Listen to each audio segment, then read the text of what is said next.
Samia Suluhu atumia miili ya watoto wa Kitanzania waliouliwa kwa risasi kupanguza damu iliyomwagika ambayo ilikuwa imeanza kumwandama. Ujambo na karibu kwa taarifa zetu za Kenyascope, na hapa ndipo unapata habari za kuaminika.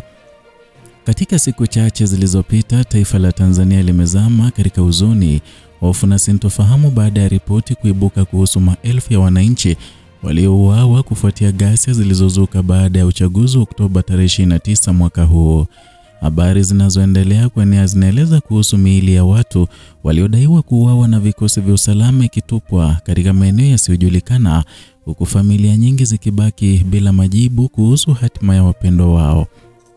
Taarifa kutoka vyanzo vya ndani zimedokeza kuwa malori ya polisi yamekuwa yakionekana yakibeba miili hiyo usiku, yakiondoka hospitalini na kwenye vituo vya polisi kuelekea sehemu ambazo hadi sasa hazijafahamika. Wakati serikali ikiendelea kukaa kimya, hofu na majonzi imezidi kuenea hasa miongoni mwa wanachama wa upinzani na familia za waathirika.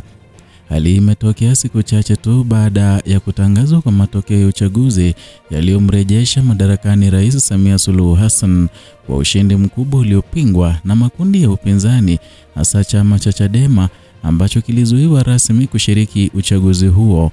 Ripoti zinaonyesha kuwa wakati wa uchaguzi na hata baada ya kutangazwa kwa matokeo, maandamano makubwa yalizuka katika miji kadhaa nchini Tanzania yakishinikiza haki na kupinga kile kilichoitwa uhalali wa kisiasa ulioporwa. Na katika kipindi hicho, serikali ilitangaza amri ya kutotoka nje usiku na kufunga huduma za interneti kote nchini. Hatua hii ilizidisha ukimya na kufanya iwe vigumu kwa wananchi kuwasiliana au kushirikiana taarifa zao muhimu.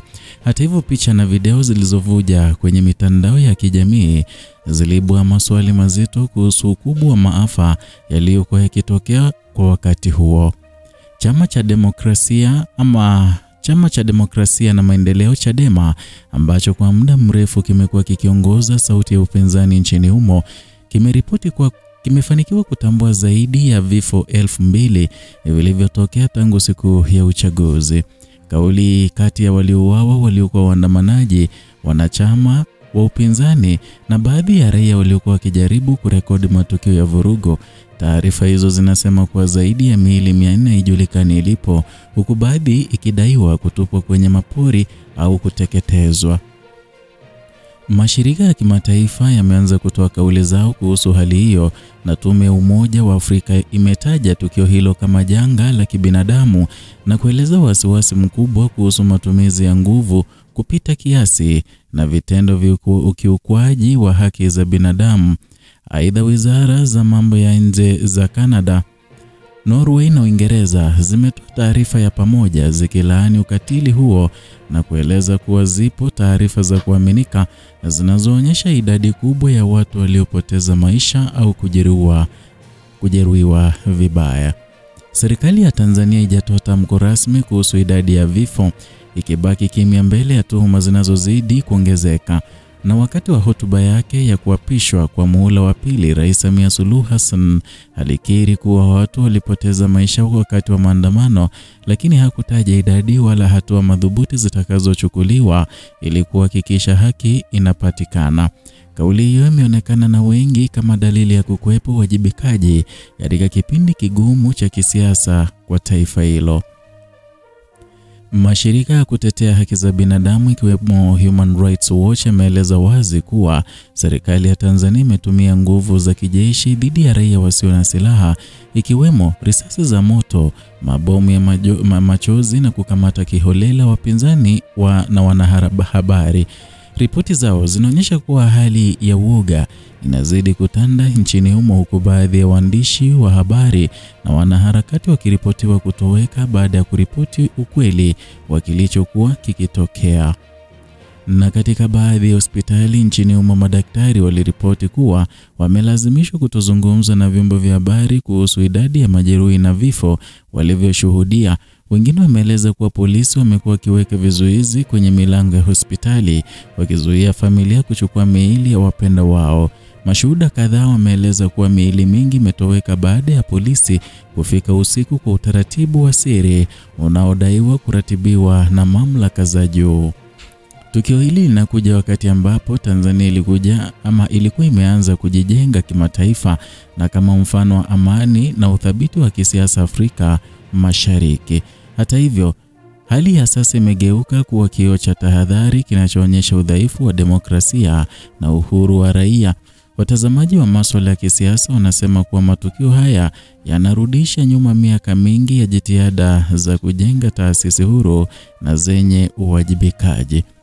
Kwa upande wa chama tawala, Chama cha Mapinduzi CCM kimeendelea kusisitiza kuwa uchaguzi ulikuwa wa haki na wa kidemokrasia, kikidai ushindi wa Rais Samia ni mapenzi ya wananchi.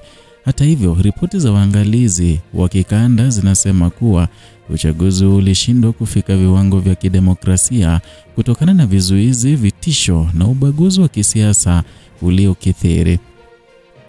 Tanzania sasa inakabiliwa na mtihani mkubwa wa kisiasa na kibinadamu. Familia nyingi hazijui waliko wapendo wao, hospitali zimefurika majeruhi na sauti za vilio zinasikika kote. Mashirika ya kiraia yamezidi kushinikiza jumuiya ya kimataifa kuchukua hatua ya haraka ili kuchunguza matukio hayo na kuhakikisha waliohusika wanawajibishwa. Wakati hali ikiendelea kuwa tete, mitandao ya kijamii ambayo imeanza kurejea baada ya kufunguliwa kwa tahadhari imesheheni ushahidi wa video, picha na simulizi za waathirika. Hata hivyo, mamlaka zimeonya kuwa kushiriki taarifa zinazoweza kusababisha hofu ni kosa la jinai, na onyo ambalo limeibua hofu mpya kwa wanaharakati na waandishi wa habari. Hadi sasa hali nchini humu inafuatiliwa kwa karibu na mataifa mbalimbali. Canada, Norway na Uingereza zimeendelea kushinikiza uwazi na uchunguzi huru, zikisema kuwa Tanzania inapaswa kuheshimu haki za binadamu na demokrasia. Umoja wa Afrika pia umeonya kuwa hatua kali zitachukuliwa endapo itabainika kuwa serikali ilihusika katika mauaji hayo ya kinyama. Miongoni mwa waliokamatwa ni kiongozi wa chama cha Chadema Tundu Lissu, ambaye anatuhumiwa kwa kosa la uhaini baada ya serikali kudai kuwa alihusika kupanga kuvuruga uchaguzi. Wafuasi wake wamekuwa wakihofia usalama wake, wakisema kuwa kukamatwa kwake ni sehemu ya mpango mpana wa kuzima upinzani. Kwa sasa ripoti zinaonyesha kuwa baadhi ya viongozi wa chama hicho wamejificha katika maeneo yasiyofahamika wakihofia usalama wao. Miongoni mwao ni Brenda Rupia, ambaye ni mkurugenzi wa mawasiliano wa Chadema, ambaye ametangaza kuwa bado wanakusanya ushahidi wa majina ya waathirika zaidi. Kwa mujibu zaidi wake, idadi ya waliopotea huenda ni kubwa zaidi kuliko inavyoripotiwa, na kuwa ni maeneo mengi bado hayajachunguzwa ipasavyo kutokana na hofu ya mashambulizi zaidi. Hali imeleta majonzi makubwa miongoni mwa Watanzania wa ndani na wale wanaoishi nje ya nchi, ambao sasa wanataka haki na ukweli. Mashirika kadhaa ya kimataifa yanaendelea kushinikiza kufanyika kwa uchunguzi huru na wa kimataifa, yakisema kuwa mauaji ya raia wasio na hatia hayawezi kufumbiwa macho. Na kadri siku zinavyosonga, Tanzania inaendelea kushuhudia kipindi kigumu katika historia yake ya kisiasa, na kilio cha damu na machozi kimeenea mitaani na dunia nzima inatazama kwa mshangao.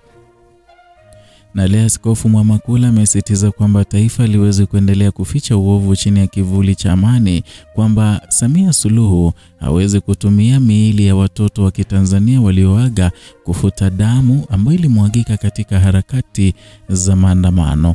Amesema kuwa ni wakati wa serikali kukiri ukweli, kutoa majibu na kuhakikisha haki inatendeka kwa wale wote waliopoteza maisha katika kipindi hiki cha maumivu.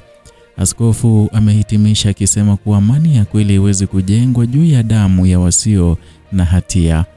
Na hii imekuwa taarifa yetu ya Kenyascope. Endelea kutufuatilia chaneli hii kwa habari kamili za uchambuzi wa kweli usiofunikwa. Kumbuka kusubscribe na kulike video hii ili uwe wa kwanza kutupa sapoti, na vilevile ikiwa wewe ni mgeni hapa, gonga hiyo kengele ili uwe ukipata notifications kila wakati tukiweka video mpya.